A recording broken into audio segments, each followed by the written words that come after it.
Should you become a police officer in 2022? The purpose of this video is to help you figure out whether this particular occupation is for you. We're going to go over a lot of factors and variables that many people don't really go over before becoming a police officer.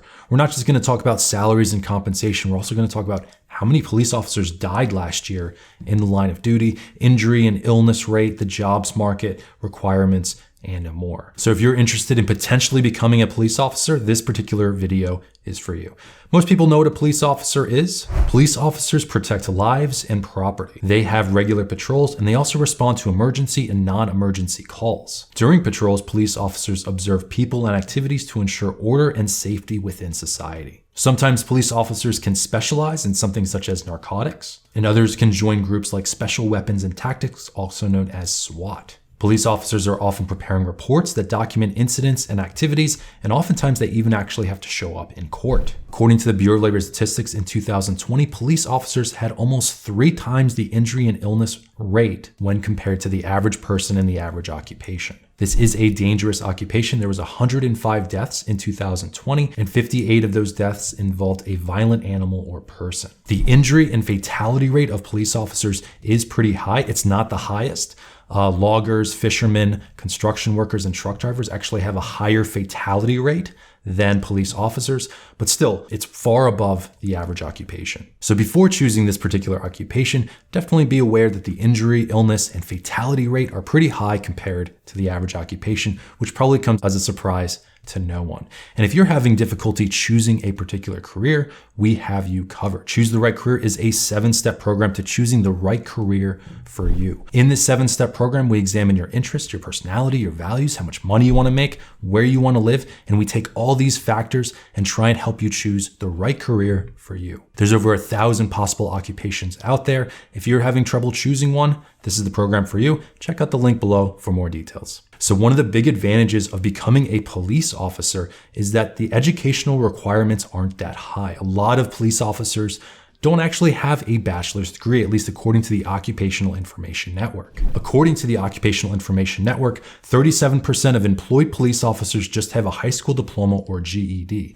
19% have some college, 19% have an associate's degree, and 39% have other. So this is a great occupation to go into if you're not interested in attending college and getting a 4-year degree. Another interesting thing about police officers is they tend to report pretty high job satisfaction, and they tend to find a lot of meaning in their particular roles. So feel free to Google this yourself, but this is PayScale's most and least meaningful job survey. This was actually done between 2013 and 2015, and it asks 2 questions. How satisfied are you in your job? And does your work make the world a better place? Then scroll up and just go to lists, full list. And if we type in police officer, this is police supervisors. 90% of them think that their work is making the world a better place, and 85% of police officer supervisors, first line supervisors and managers, have high job satisfaction. Now, if we go down to police officers that aren't supervisors and managers, it's a little bit less, but it's still pretty high compared to the average occupation. 81% of police and sheriff's patrol officers think that their work is making the world a better place, and 65% report high job satisfaction. So especially relative to other occupations, police officers report pretty high job satisfaction and pretty high meaning in their particular work. Interestingly, I'm actually a software developer, and according to the PayScale survey, only 25% of software developers think that their work is making the world a better place. So at least for police officers, it's much higher than software developers. Another key advantage to becoming a police officer is actually the pay. The pay can actually be really good, but this is pretty dependent on geography and where the police officer is stationed. In 2020, the average base salary for a police officer was $70,010. This was more than parking enforcement workers, fish and game wardens, bailiffs, and correctional officers. And as a police officer, if you get up to the supervisor or management level, the base salary increases to about $97,000 per year on average nationwide. Wages for police officers and supervisors and managers have also been increasing pretty rapidly over the past couple of years. So back in 2016, the average base salary for a police officer was around $63,000 per year. So the average base salary grew by about $7,000 between 2016 and 2020. And in 2016 for police supervisors, it was around $89,000, increasing to about $97,000 in 2020. But you can't only consider base salary when you're looking at police officer compensation. Pension and overtime can dramatically increase the amount of compensation for police officers depending on which state or metro that they're living in. The most extreme example is police officers in California, specifically the San Francisco Bay Area. In 2020, Timothy Dolan's base salary was $134,000 in the San Francisco Bay Area. His overtime was $301,000. And when you include pension and healthcare, his total compensation was over $400,000. All of these officers earn more than $100,000 in overtime compensation alone. In this particular police department, 64 employees made over $100,000 in overtime alone. So some of this might be California. California has actually really great overtime laws for their employees. They get time and a half up to a certain point, and then if they work more than, I think it's like 12 hours in a single day, all the time above that is double time. So you hear, whether it's nurses, whether it's police officers, whether it's EMTs, you hear some crazy overtime stories, specifically in the state of California, and mostly it's because of their double time laws. So this isn't everywhere. There aren't police officers in every city across America earning more than $400,000 a year when they're looking at total compensation. But this is just an example of some of the extreme compensation in some of the areas of the US. So that kind of covers the base salary of police officers, and it kind of shows you the possibilities for police officers in very specific areas. Also keep in mind that they get pensions. Very few organizations still offer pensions.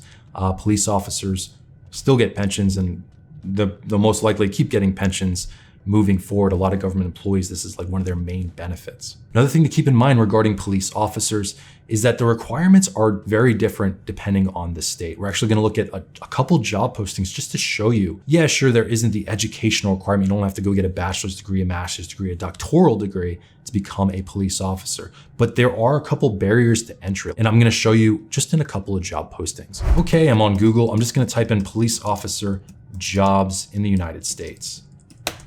And I'm really loving using the Google search platform for job postings. And this is a great way to look at the requirements for different police officers across the country. And there's actually even some police officers that work for the federal government. Here's a CIA police officer working in Security Protective Service. Not much of a description here because it's probably on usajobs.gov. But here we go, Prince William County police officer posting. So just to show you some of the requirements beyond education, there's a lot of physical and mental requirements. You actually have to have a certain level of vision. For this particular department, it's 20/200 uncorrected. I've actually seen different numbers for police departments in different states. There's also a hearing test you have to pass, and there's actually even more physical requirements involving climbing, kneeling, lifting, carrying, pushing, and more. But scrolling through many of the different job postings, there's so many different niches as a police officer, whether you're working in a canine unit, whether you're working in SWAT, and there's positions all over the country. There's federal positions. This is with the Air Force Civilian Service. So definitely encourage you, if you're interested in becoming a police officer, just scroll through and look at different job postings and see kind of what they're asking for. Here's one for Amtrak. So before hopping into any kind of occupation, definitely first look at a couple of job postings and really get an idea of the requirements. Another requirement that they didn't really have there, but most police departments, you can't have a felony on your record. Getting a felony or a more serious misdemeanor immediately disqualifies you. There's also a written exam you typically have to take and more. It really just depends on the state that you're living in or if you're trying to work for the federal government. Next up, when a lot of people are trying to choose a particular career or occupation, they end up taking a Myers-Briggs personality assessment. This tries to inform them of their preferences.